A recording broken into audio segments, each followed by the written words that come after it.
Hello, YouTube, or YouTube-like people. YouTube with us? Mm-hmm.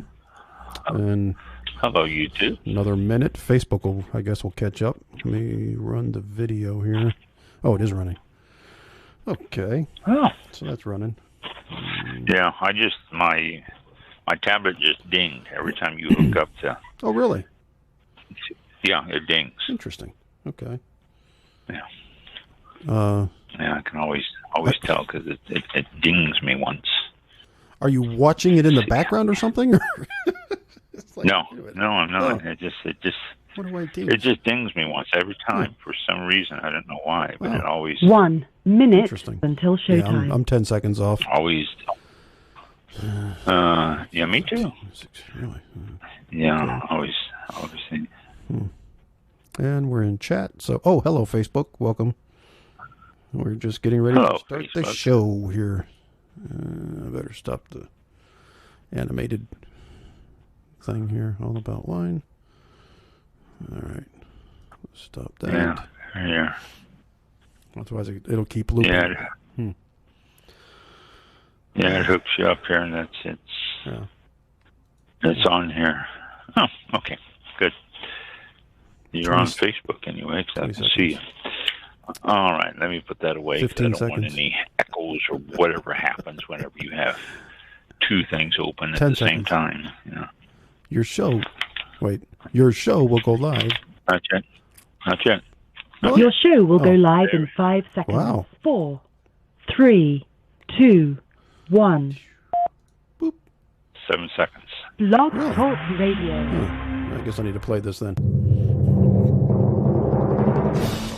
Welcome. This is All About Wine, the talk show dedicated to the wine industry since 2009. Featuring winemaker, cellar master, vineyardist, and tasting expert, Ron. Basically, what we're trying to do on this program is just trying to educate people and trying to make wine less confusing and more friendly. From coast to coast and around the world. You know, we really have had some neat people on the program. I love that. Post your questions and comments during the live show on our Facebook page at www.facebook.com/allaboutwinebtr. Again, that's www.facebook.com/allaboutwinebtr. And now, All About Wine is on. Here's Ron. Yeah. Woohoo. There he is.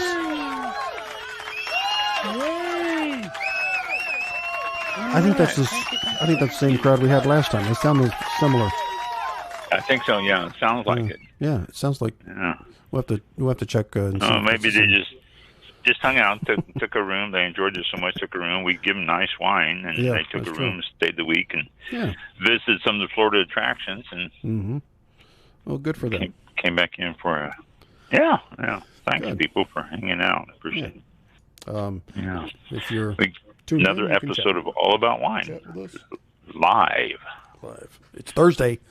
It's live if it's Thursday, September 9th. So if it's not Thursday, 7 p.m., September 9th, 2021, we're not really live. We're not live. That's true. Yeah. Okay, September 9th. Okay, what do we got here? Okay, September. September is California, Illinois, Missouri, North Carolina Wine Month. Wow. It is, I know. They try to squeeze as many. It's not, there's a wine month almost every month of the year, but not all 50 states are represented honoring a wine month. I don't understand that. I mean, you've got Illinois, you got Missouri, you got North Carolina, and California. Those, not all those are noted as big wine states, but those are actually wine month celebrated. We should have like for those states a national wine month celebration, and for all the states, and then we can invite California. Whoa. I didn't realize the drummer came in today. Okay, cool. Nice to see you. He did. Yeah. for the states, just like either a month or whatever, just something that's backed, and they don't have there's a national wine day? I know, or is that regional also? Because I've heard of National Red Wine or National White Wine. There's a little bit of everything. Yeah. There's International Cabernet Sauvignon Day. Right. There's International, coming up on the 11th is International Grenache Day. Oh, wow. And let's see. Back last month, there was an International Rosé Day, and National Wine and Cheese Day was way back in July. And there's just all sorts of did not realize that. Days. Like I say, I was saying last week, I found a whole bunch of stuff. Even here, June the 3rd is Sommelier Day, so they even get their day. Wow. In June, you have Idaho, Ohio, and Iowa Wine Month back in June. And this is interesting. Back in May, Oregon Wine Month, but you also have Finger Lakes Wine Month in May. Not New York, but Finger Lakes. Yeah. So. Well, good. Yeah. And then May the 25th is National Wine Day. So, these, like I was explaining last month, I found all these different celebrations in here. But this coming up, I think either tomorrow or Saturday, I'm not sure, because they changed all these things. So, but tomorrow the 10th is Port Wine Day. Wow. So that's a good celebration. And people aren't familiar with port, you really should be. It's a good drink. Usually sweet, but really good drink. Oh, I meant to ask you, and I don't want to put you on the spot, but you used to make a star fruit wine, and for some reason, I bet you I still have a developing bottle somewhere. I don't know. I have to check. But my neighbor down the street has a star fruit tree. And he brought over a bag of 30 of these things. And he said, they're very prolific trees. They're high in fiber. They're, really good. And so I cleaned it, cut them, cut the ends off. And I didn't realize they had seeds in them. But I was thinking, how many star fruits would you need roughly to make something like that, to make a wine? And because I don't know. I don't think they're. I slice them. I would get the star fruit in. Same thing with the orange and with the. What was the other? Star fruit and orange wines and key lime. I knew I made another one. I couldn't think of it. The key lime, star fruit, and orange. I would slice the fruit and just take the fruit itself and slice it, quarter it up, and stuff like that. And throw it in a barrel or a tank and just let it sit there. And the fruit would start crushing itself within each other. And I would stir it every once in a while, check to be sure that it wasn't molding or going bad. Yeah. And it doesn't have a long shelf life. I heard like three days not refrigerated, maybe up to a week refrigerated, and then that's it. So it doesn't have a long shelf life. You were putting it in a barrel? I would start doing it, and then I'd put it in the barrel, and then the wine wasn't 100% star fruit or 100% orange or 100% key lime. Sure. It was a percentage. Usually my percentages ran around 12 to 15% because the fruits would give the wine a whole lot of flavor. And then I would do the white wine and blend it with it. So the fruit, usually I would get the white wine up and ready to go and almost ready. And then I would do the fruit. And within 2 or 3 weeks, the fruit would be ready. And I would blend it in with the white wine to the level of flavor that I wanted. Oh. And so it didn't. It wasn't just the fruit itself. I mean, the fruit itself. I can't see just 100% star fruit wine. It's so strong and so potent. I mean, you can. Yeah. I I never went above, like I say, 12 to 15% was about the blending ratio I had, and it was always, always good at that level. Yeah. So, okay. Interesting. I kept. But tomorrow apparently he's bringing a whole bag of dragon fruit because he grows dragon fruit, and I was like, oh does he? Yeah. Last time I made a smoothie out of it, which was pretty good. I mixed all kinds of like banana, dragon fruit, and I forgot what else went into it. Maybe some alcohol. I don't know. But anyway, it came out and it was good. And I don't know if there's any benefits to that yet, but the star fruit. Dragon fruit is really supposed to be high in antioxidants. Oh, really? Wow. Yeah. But it seemed to last longer. The star fruit, I put it on the counter, and it's like 2 or 3 days later, it's like it's done. But yeah, it starts getting softer and softer and softer. Yeah. Yeah. That's why I used to take star fruit because a lot of people don't know what it is, and I would go down to the store and I'd buy a star fruit, and they were expensive. I mean, I don't know what they're at now because I never buy them, but they were expensive. It'd be like $1, $1.25 for one little star fruit. Wow! And I would go down the store, I'd buy one, and then I'd show people. I said, "You know what this is?" And 90% of people go, "No," but there'd be that 10% that, that's a star fruit. We used to have one in our yard or something like this. And then I'd go on from there. And the star fruit would go bad so fast, though. It only lasted me about a week, and it'd be so soft and mushy, I'd end up throwing it away and stopping by the store and buying another one. So we had this one guy in our festivals that we were doing who was a woodworker. Yep. And Don, I think his name was Don, wasn't it? Don, yeah. Yeah, okay. Yeah, Don. Yep. And very, very good woodworker. I mean, he was very, very talented. And I said, Don, I want you to make me a little star fruit. And he goes, a what? I go, a star fruit. I said, I want you to make me a little sample of a star fruit so I can show people instead of having to buy it. He goes, what's a star fruit? And I go, well, look it up. 2 weeks later, he came back and handed me this wooden star fruit that looked so real, I almost felt like I could cut it open and eat it. I remember seeing that. It was unbelievable. You remember seeing it? I do. It was. I mean, he did a fantastic job of it. And people said, well, that's too big. And I said, no, it isn't. It's too big for Florida star fruits because they're usually pretty small. But, I was surfing one day when I was home, and I came across Rachel Ray. This was quite a few years ago.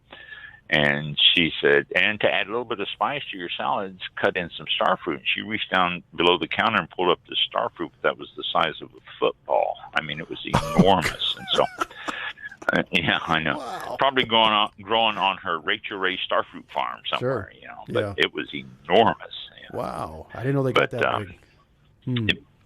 They got a lot bigger than I ever thought too. After I saw that one, and so I used to use a wooden star fruit to show people because you're right, they go bad so quickly that I was constantly buying the thing. So I didn't know he did that. That was a great representation of what it looked like and the color and everything, and just the shape. Oh yeah, was he colored it. Yeah. You put little brown spots on it too, like star fruits get little brown spots. He put little brown spots on it. He did a great job. Oh yeah, absolutely, fantastic. Yep. So I've got that in a box around here somewhere too. I don't know where it is, but I've got it in a box around somewhere. I couldn't see throwing it away because it was too good of a job. So but. You can make wine out of anything. It's unbelievable. If you really want to do it, you can make wine out of just about anything. All it takes is a little yeast to ferment, and it starts doing it. Good. So. All right. Well, I know he's got a lot of it down there, but I don't think it's enough to even think about that. Plus, I don't have the patience or the time or the chemistry experience to even think about it. But I thought it was kind of interesting. Very prolific trees. Yeah.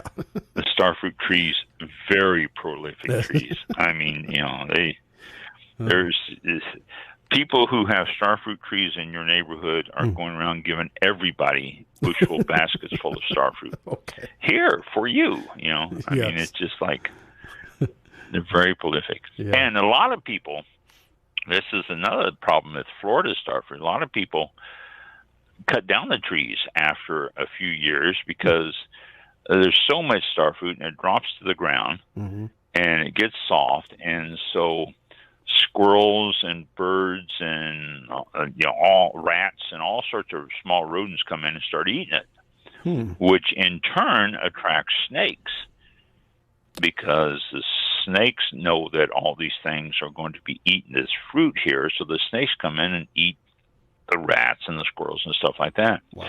And so people cut down the trees because they get tired of the rats and squirrels and birds and snakes all over their yard whenever that starfruit. That's why they pick them as fast as they can and give them away to people, because they're so prolific. Okay, I didn't realize that. Yeah, it's just, I learned a lot about starfruit when I was doing the starfruit wine. So that was good. Well, and I just learned a lot too, so thank you. That sounds great. Yeah, well, good. It's, educational program. It's not about wine, and at least about starfruit. Yes. All right. So, back to the topic.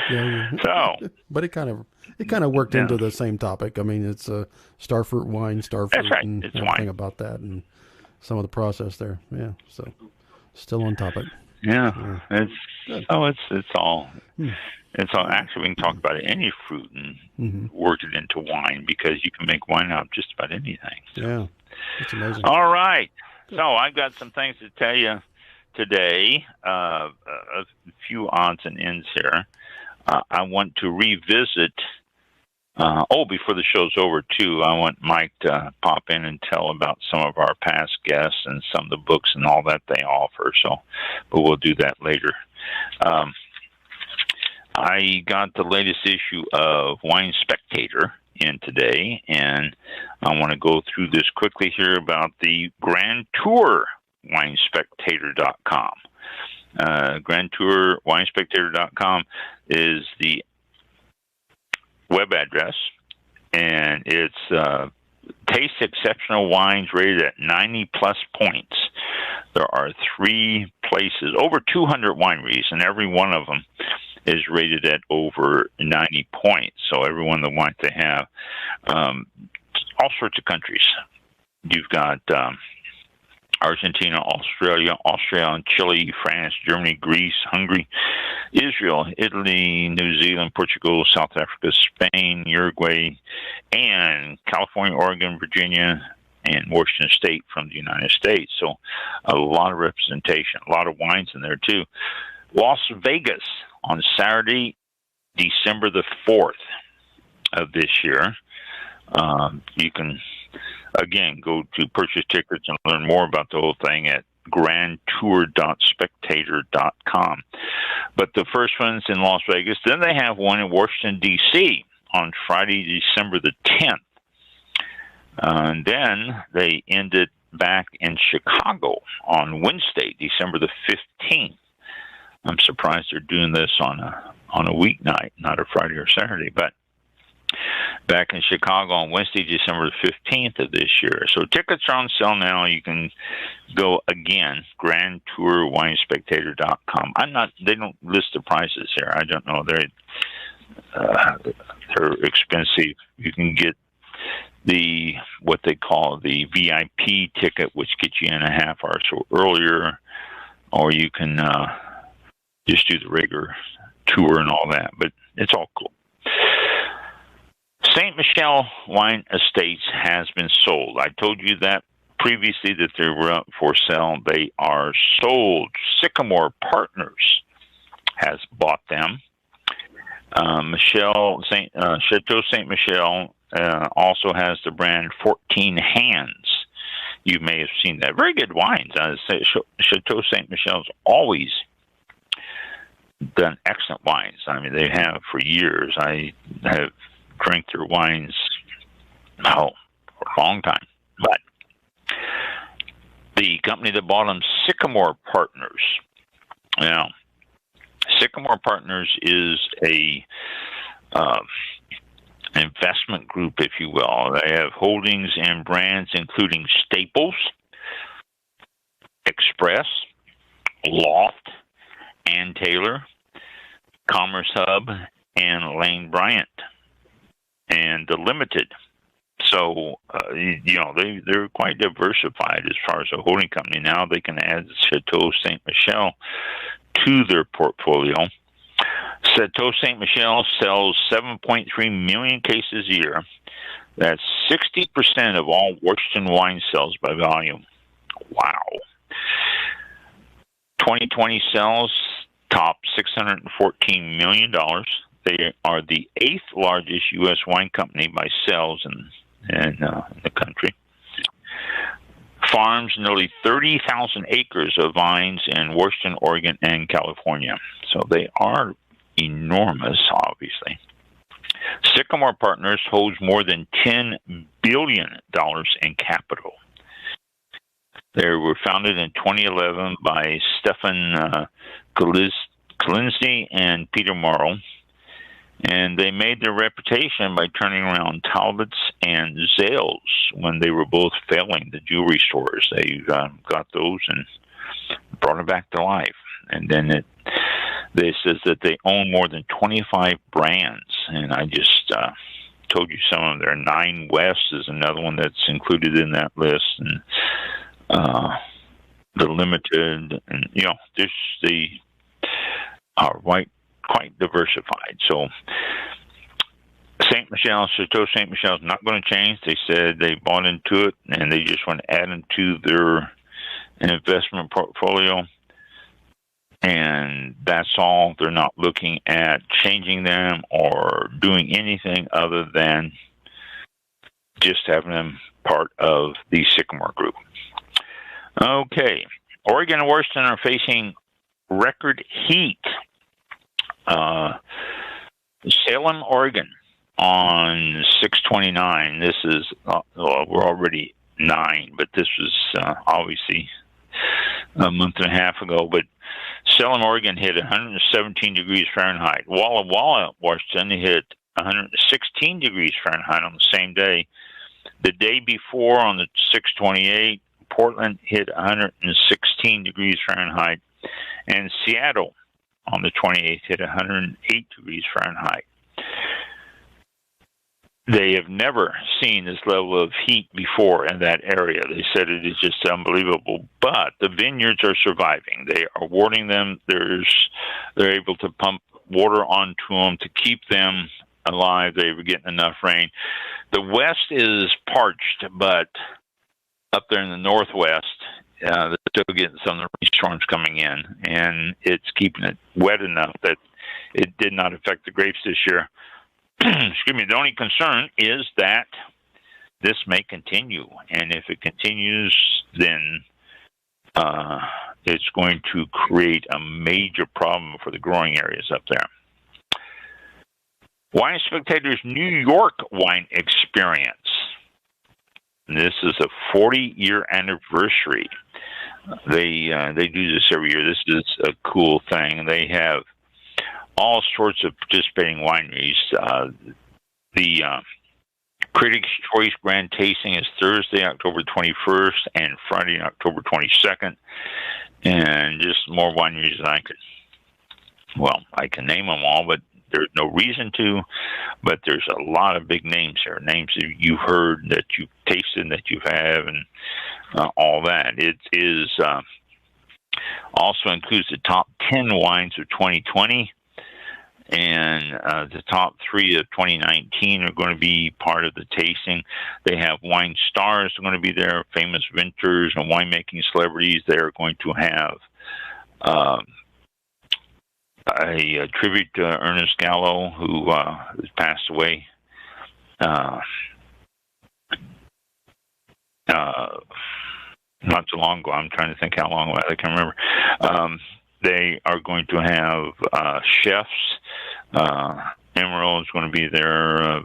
Danny Meyer, Eric Rippert, all sorts of people going to represent. The weekend restorations are sold out, but you can join the wait list. It is nywineexperience.com. And at least get on the list. Maybe next year you can be part of it too. This is going to be October 21st to the 23rd, New York City at the Marriott Marquis. And it is really a fascinating event, something that you would remember and talk about for years to come. Wine calories. Here we go again. Some more stuff on wine and the good or bad for you. I was glad I found this because last Friday I went and saw a rheumatologist. I have problems with gout. And I tell you what, if you've never had gout, then you're lucky. And if you have had gout, my sympathy goes out to you majorly. It's painful. Whenever they talk about these old kings and stuff like that in the medieval times that would suffer from gout, you can understand why they were mean and why they cut off people's heads. I mean, it was just so painful. But gout now is something that can be treated as a steroid shot and just knocks it out right away. But you have to go through the pain before the steroid shot. And so I went and saw the rheumatologist, and he said, I'm going to show you a chart. And he showed me a chart and the things that don't aggravate gout.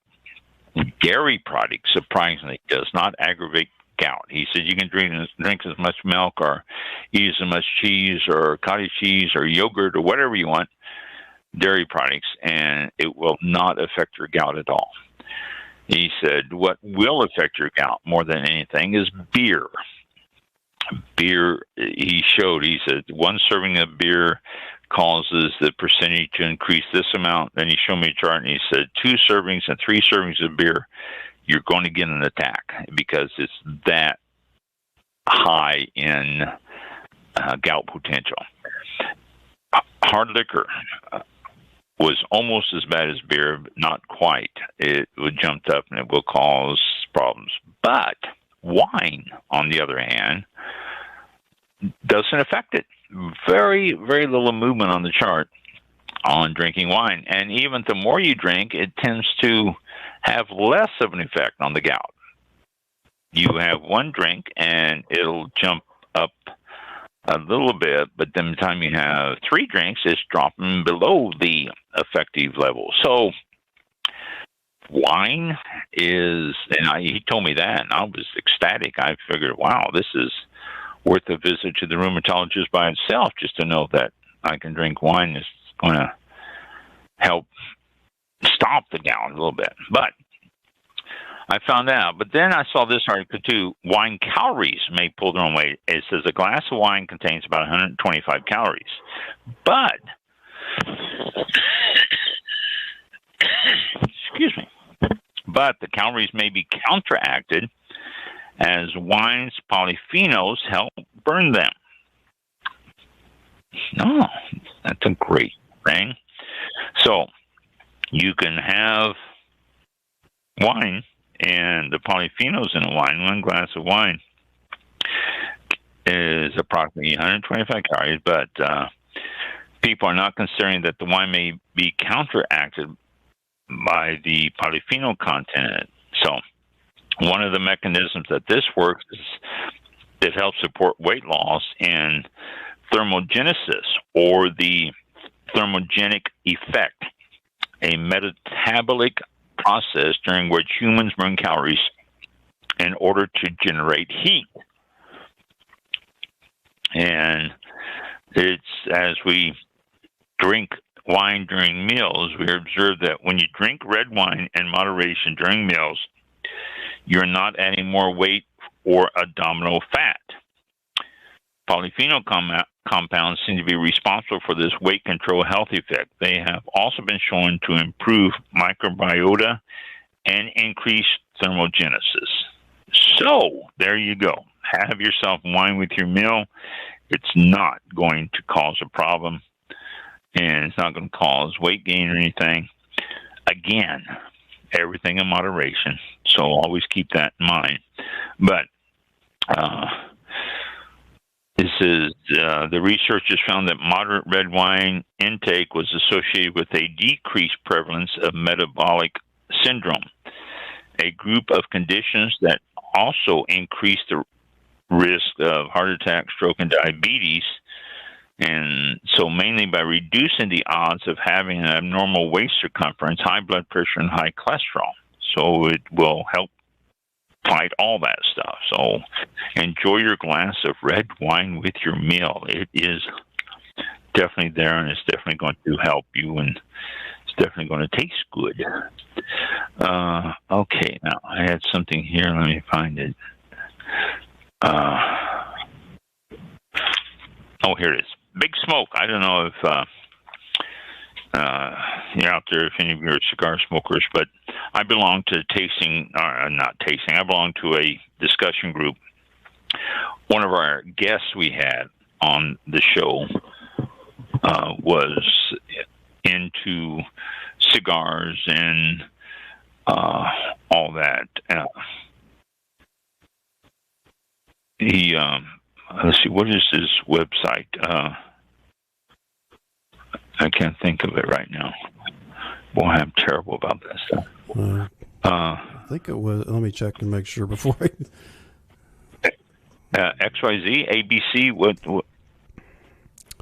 It was Kaplowitz, Kaplowitz.xyz, KAPLOWITZ.xyz, yes.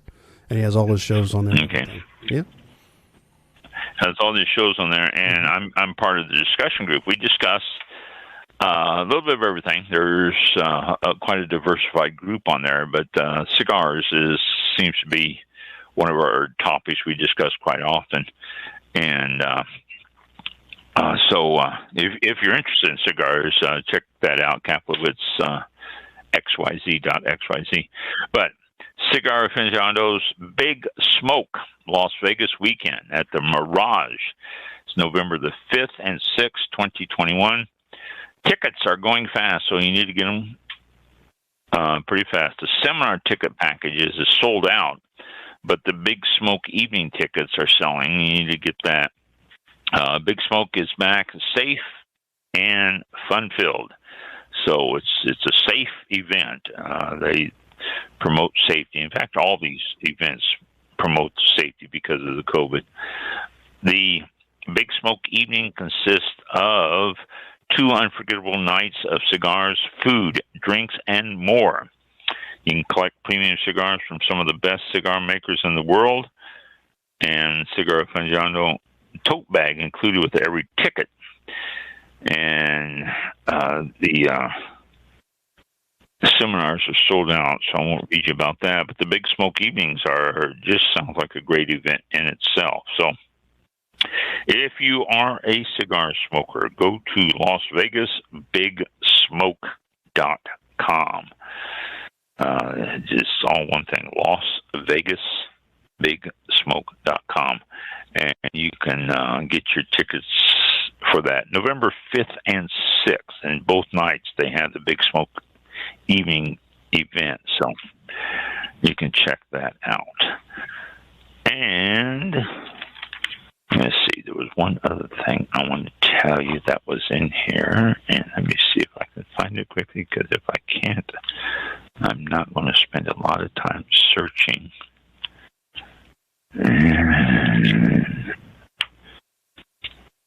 Oh, they have a good article. That's right. They have a good article on New World wines versus Old World wines. A very good article, actually. I mean, I honestly think it's worth the price of the magazine.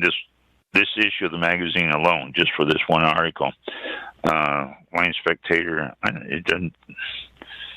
I guess this is because I subscribe. They don't have a price on it, but. Values Showdown is the name of the article on it. Old World versus New World wines. And the selections they've chosen for this roundup are all rated 88 points or higher, and all priced at $25 or less. So there you go. I mean, you can't ask for a better list of wines that are within your budget. So But they have Cabernet, Merlot, and blends as the first section, and it's Old World versus New World, and they got the scores by, and every one of them. I mean, there's some 93-point wines here, 92-point wines that are like $20, $25 maximum stuff. Good thing. Then they have another section that is Malbec, and then Pinot Noir section. Then they have a Syrah and blends section, and then Chardonnay, Old World versus New World. Then Rhone style wines, Old World versus New World.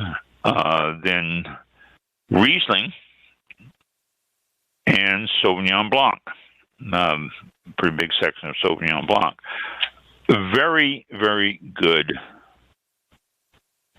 If you're looking at trying different wines from the New World and Old World and want to get some decent wines with good scores and keep the price down, you cannot go wrong with this article. This is one of the best ones I have seen in a long time to break everything down. So, Wine Spectator's the October 15th issue, and you can check that out.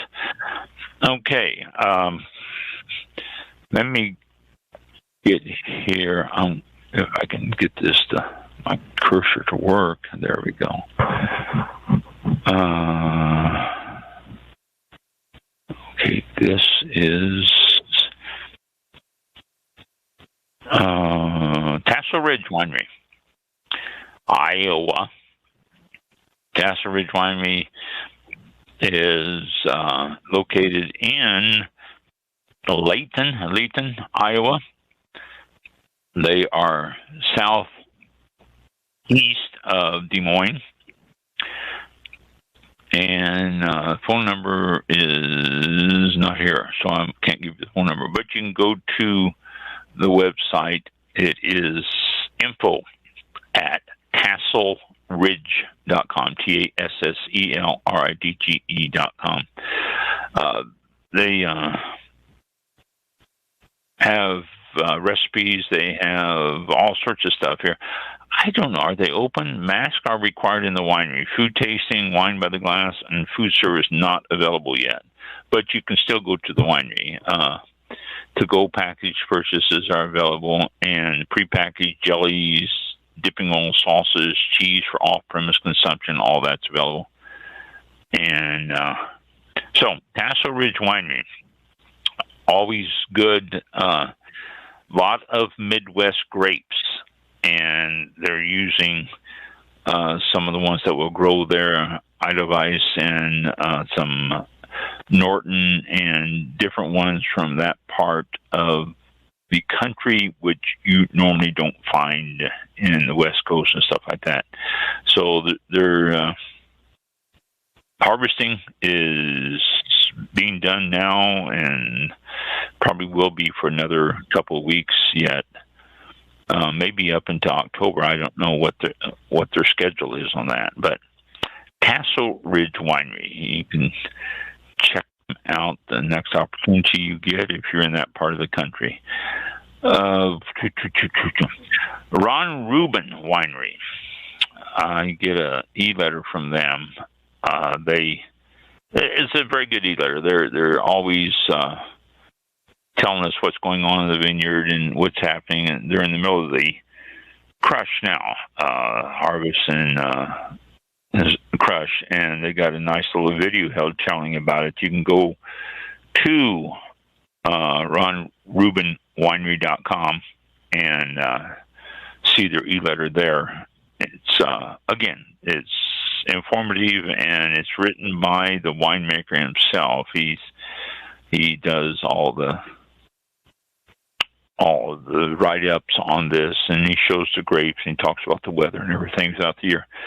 A good informative little piece there. So that's ronrubinwinery.com.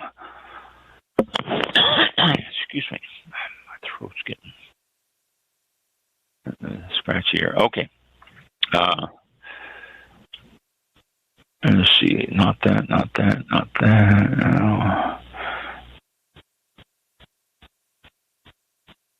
Okay, this is from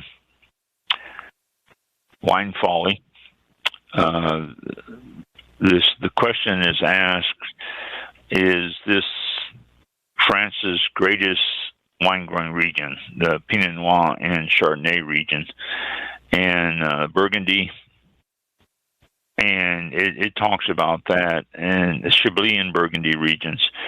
It's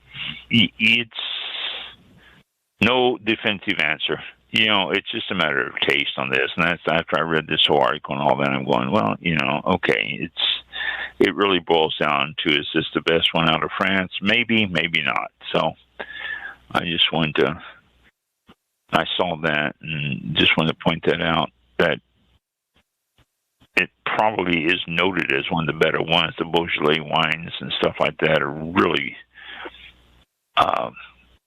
fantastic, but still, some people are not big fans of it because it's too much for them.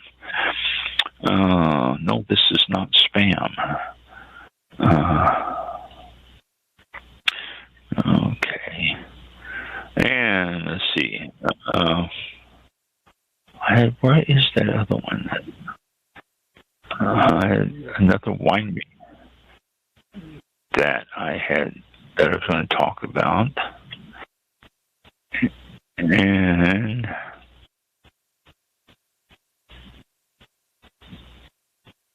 where is it? Oh, Rumbar Vineyards. Rumbar. I think they were a guest, if I remember correctly. Rumbar Vineyards. They have a new and improved digital experience. Excuse me. It says, we are thrilled to announce the launch of a new website for Rumbar Vineyards. It says, we strive for excellence in everything we do, from making high-quality wines, creating an extraordinary experience with you, either in our tasting rooms or elsewhere around the world. We welcome you to visit and experience the new rumbar.com. And it is, it's a cool site. So go to it. Rumbar.com, ROMBAUER.com.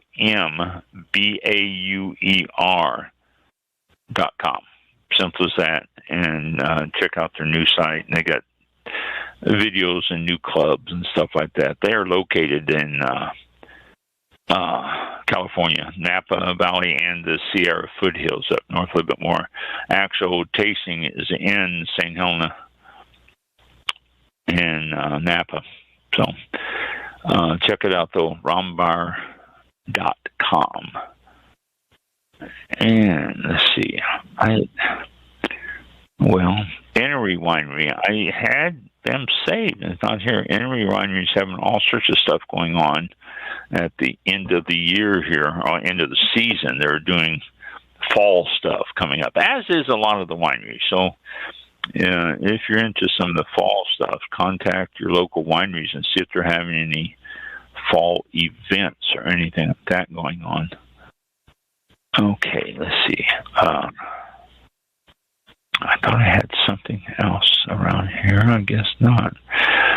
Let me go to this and tell you some of the stuff I had on this. Is this... Okay. This is... this was an interesting article. Wine's gender split. How is wine being bought and approached by male and female? And this is an interesting article, short basically, but interesting. It says, there's been a lot of sense that women buy more wine than men. But according to wine marketeers, gender split isn't necessarily one-sided, and it's much more complicated than just men buy more than or women buy more than men, because you have to take price into consideration, you have to take the styles of wine into consideration, all that. Women buy more Prosecco, sparkling wines, Pinot Grigio, Sauvignon Blancs than men do. But that doesn't mean that men don't buy wine. They do. Usually men will buy wine by sherries and ports. This is something that women usually don't buy. And the sherries and ports cost-wise, usually around a little bit more than a bottle of Pinot Grigio. So it screws the surveys off because of those things. It's not an easy subject to untangle. Gallup's 2021 alcohol beverage study was released in August, just last month. And they came up with a massive gender split. And the Gallup's poll found that only 15% of the men, U.S. men who drink alcohol, said they prefer wine over beer and spirits. And that the typical U.S. wine drinker was a college-educated woman 55 or older. On the other hand, men preferred beer by a more than 3-to-1 margin. Even more stunning in this survey, there was a second survey in a row from Gallup that reported the 15% number. So it was two different surveys that said that men only consume 15% of the wine and that women are the ones who actually buy it. So what's going on here? The question begs to be asked. Well, here's the a poll by subgroup, and it shows that men prefer beer 54%, wine 15%, and liquor 28%. Women, on the other hand, beer 23%, wine 49%, and liquor 26%. And by age groups, 18 to 34, wine is only 22%, 35 to 54, 28%, and 55 and older, 42%. So that's where the age groups take over on wine, too, is on the older group, whereas the younger group, 18 to 34, beer is 45%. And then liquor, 30, 27, 23% respectively in each age group, so that doesn't vary a whole lot. Education does a little bit more here now. College graduate, 33% beer, 41% wine, 22% liquor, whereas not college graduates, 43% beer, 24% wine, and 30% liquor. And household incomes, lower income, beer, higher the income, wine. I mean, that's just basically the breakdown there. But it says that the tracking this over a period of time and trying to get sense out of this isn't really the way to do it. Gallo has a strange methodology, or Gallup. Have I been saying Gallo? It's Gallup, the Gallup poll. Gallup poll has a strange methodology that they still use. They call. It is landline. And they use also a small sample. They take sample telephone and then they extrapolate from that what the percentage would be. So for this survey, 70% of the cell phones and 30% landlines gave them their numbers. Well, it would almost certainly make the results a little odd because of the fact that landlines probably are only used by older people. You're not going to get a whole lot of landlines in the 30-somethings. I don't even think most households have a landline in that age group. And they also are calling people. Other surveys have been taken that show a little bit different results when they do it online and ask people online how they're doing. So that's something else. Consumers younger than 50 aren't drinking as much. They also show that the drinking Americans that actually drink alcohol now are at a 20-year low. and that's all categories. So that's going to be a little bit different. The another survey was done by the Fox Hill Group, and he pointed out to a wide-ranging pandemic drinking study that was concluded earlier this year, and found that 3 out of every 5 consumers reported consuming less alcohol during the pandemic. Now, that really struck me as odd, because you would think, especially with home deliveries jumping up, and these companies that we saw where they increased their sales by 2,000% and stuff like that, that the drinking would be higher during the pandemic. But this survey shows that 3 out of every 5 customers showed consuming less. So those 2 out of 5 are drinking an awful lot to get these numbers up. The pandemic survey queried 48,000 adults through the internet. They said if you use the landlines, you can get 60-year-olds and older, and if you use just cell phones, you're going to get 44-year-olds and younger. So they did it through the internet. And it says that the consumers are drinking less, but it's important to understand that it's probably for health reasons. And also, alcohol is expensive and for religious and moral concerns. These are things that the Gallup poll didn't really address in the different areas of this. And they also said that the Gallup poll didn't include enough people to really give a good cross-section, especially doing it by phone calls. So they came up with the wine consumption among U.S. adults 21 plus. It shows that high-frequency wine drinkers, more often than once a week, only 14%. And this is out of a base of 5,640 adults.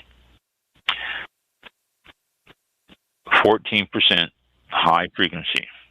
Occasional wine drinkers, these are once a week or less often, but more than once every 2 to 3 months, 25%. Infrequent alcohol consumers, these drink alcohol, including wine, less than every 2 to 3 months, 10%. Non-wine drinkers drink beer and or spirits only, 26%, and teetotalers, 25%. So, according to this, wine consumption is really down. So it's an interesting surveys there, interesting things. I really thought that the wine consumption would be higher among everyone, because articles and things that I've read and I've shared with you show that wine is up in so many of the areas. But according to this, it's not. It's wine consumption tends to be down a little bit. So there you go. That's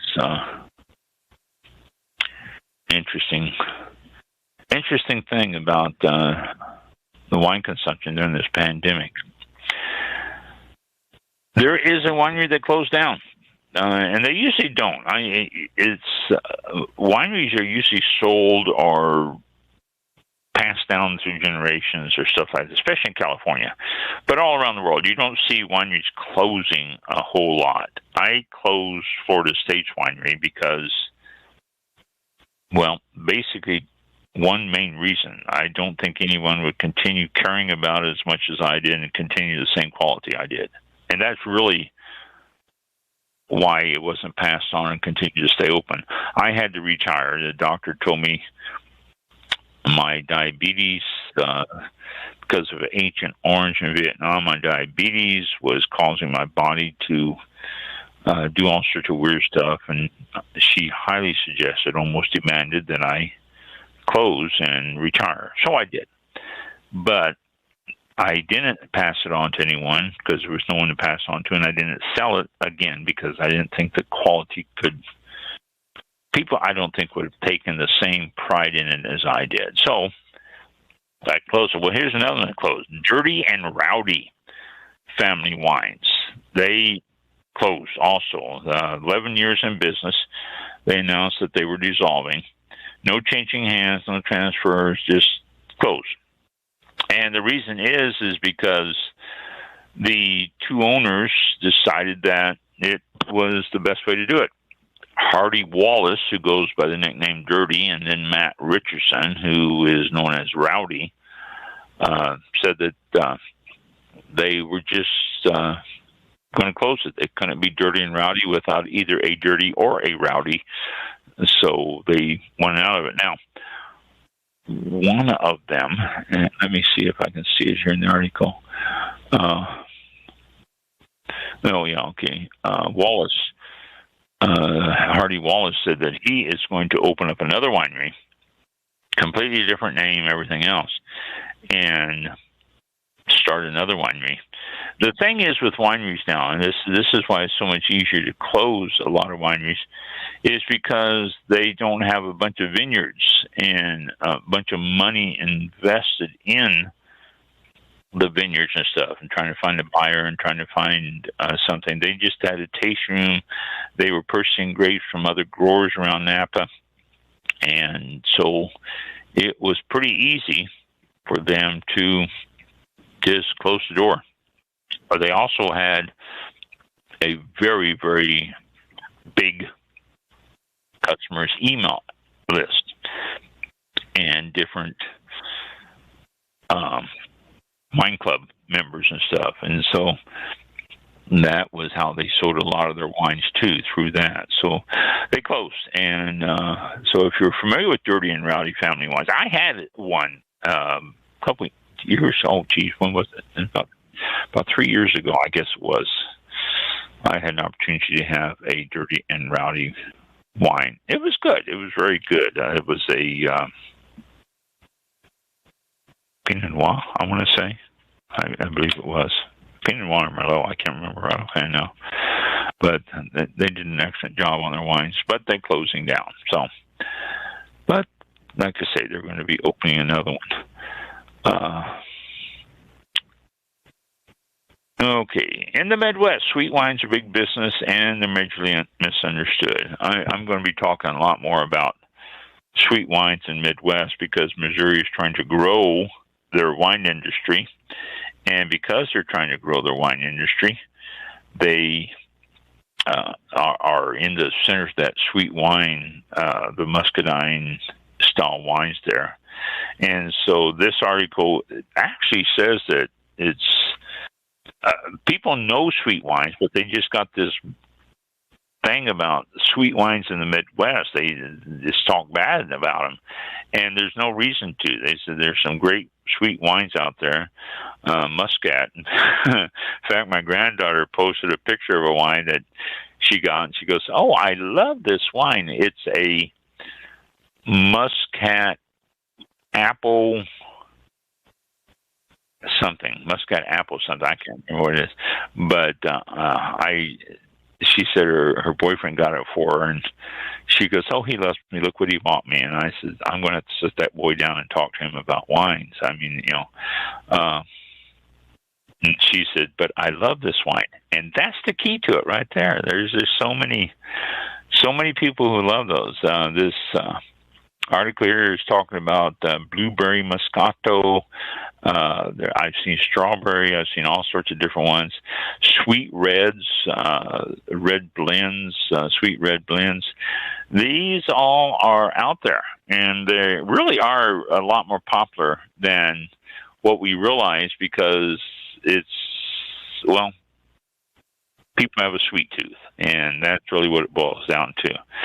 So if you are a sweet wine fan, more power to you. I don't have anything against you on that.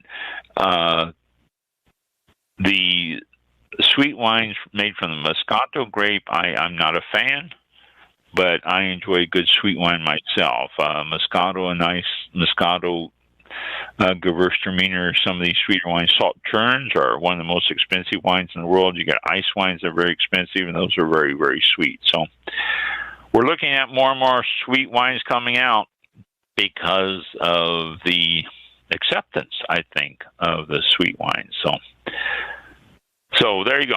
I'm going to let Mike take over for a couple of 3 minutes here and tell you about some of the guests we had back at the end of the last year and beginning of this one. Mm-hmm. We haven't talked about it in a long time. I want to remind everybody out there, have them check them out. So I'll let Mike do that, and then we'll close out the show. All right. Let me get the record player set and get ready to play some music, and I'll take a deep breath and read the script live. Here we go. Okay, back in October, co-directors Mark Johnson and Mark Ryan and writer Michael Karam were on the show October 8th, 2020. The movie Wine and War, The Untold Story of Wine in the Middle East, is about survival, resilience, and struggles. Wine has been in Lebanon culture for 7,000 years. They are raising money for CAPHO, a great organization, and you can go to wineandwar.com. Wineandwar.com. Click the Watch Now button, and that'll take you to where you need to go to watch it. On October the 15th, Jim Loughran was on the show. He's a certified wine educator and author.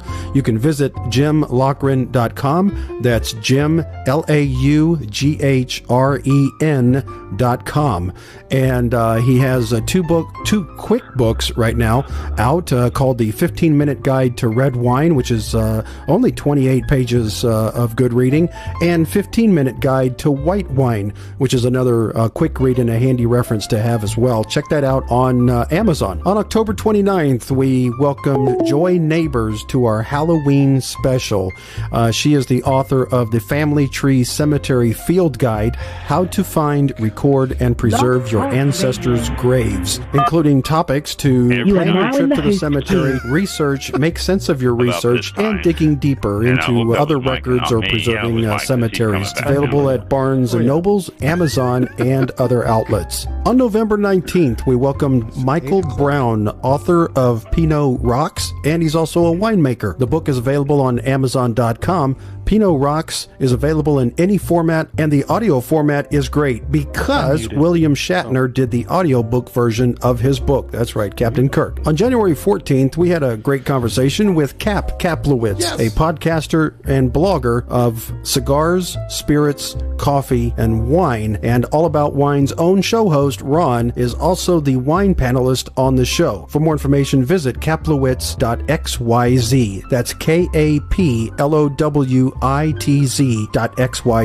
On February 11th, 2021, we had founder and producer of Beer, Wine, and Spirits, Jeff Bradford, on the show, the filmmaker dedicated to revealing the stories behind the labels of our favorite drinks. On February 25th, we welcome Natalie McLean, podcast host of the popular Unreserved Wine Talk. She's also an author of Red, White, and Drink All Over, and Unquenchable, a tipsy quest for the world's best bargain wines, plus several quick reads available on her website. She is also the wine expert on CTV's The Social, which is Canada's largest daytime television show, CTV News, and Global Television's morning show. You can pick up her Ultimate Food and Wine Pairing Guide for free by visiting her website at nataliemaclean.com/allaboutwine. That's Natalie, MACLEAN.com/allaboutwine. Thank you, Mike. You're going to stay with us the rest of the time now, I hope.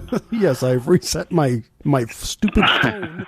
I didn't realize it was the top of the hour when it happened. I go, oh, what in the world? I was done. I know. The interesting thing is oh, you were gone. I said, oh, there went Mike. I said, we've been having this issue every week, so he'll be back with us in a second. And there you were. You popped back up. Yep. So. What's interesting is YouTube and Facebook did not get disconnected. It's only my connection. Oh. It's only my connection to Blog Talk Radio, so they heard that without interruption. So there you go. Oh, Blog Talk Radio disconnected. Wow, that's strange. Okay, yeah, yet another strange thing on live. Yeah, All About Wine. That's live. If this was pre-recorded, you would not have heard that. It would have made more sense. You would not have heard that. We would have skipped right out of that, and Mike would have edited it. But that's one of the fun things about All About Wine. Yes. Never know, except exactly irritating as all heck, but fun. Yeah, it is. All of a sudden, it started maybe, I don't know, 2-3 months ago, maybe 2 months ago. It's just right at the top of the hour. It's I don't know. They're changing servers or something. I don't know what they're doing, but anyway. So there we go. But we're back, and it just it's funny. It does that, and it just we can't figure it out. So you used to. Oh well, okay. Be the one, and now I am. I used to. I used to black out and disappear too. So yeah. Oh well. So we're good. Oh well. That takes it for this week, I believe. It is August. Yep. September the 9th, and we will be back September 16th, next Thursday, 7 p.m. Eastern Time, right here on Blog Talk Radio and Facebook and YouTube. There you go. So thank you all for tuning in, and have a great week. And I need to switch something over here. Here we go. Live radio, folks. All right, here we go. Thanks again, and we'll talk to you next time. Thanks. Be safe out there. Thanks for listening. Thank you. This concludes tonight's broadcast of All About Wine with your host, Ron. For show information, links to All About Wine on Twitter and Facebook, or to be a guest on this show, visit the show website at www.allaboutwinebtr.com. Archive shows are available for download on iTunes or on our show page at blogtalkradio.com/allaboutwine. Thank you for listening. Drink responsibly, and we'll see you next time on All About Wine. Or it's also on Apple iTunes.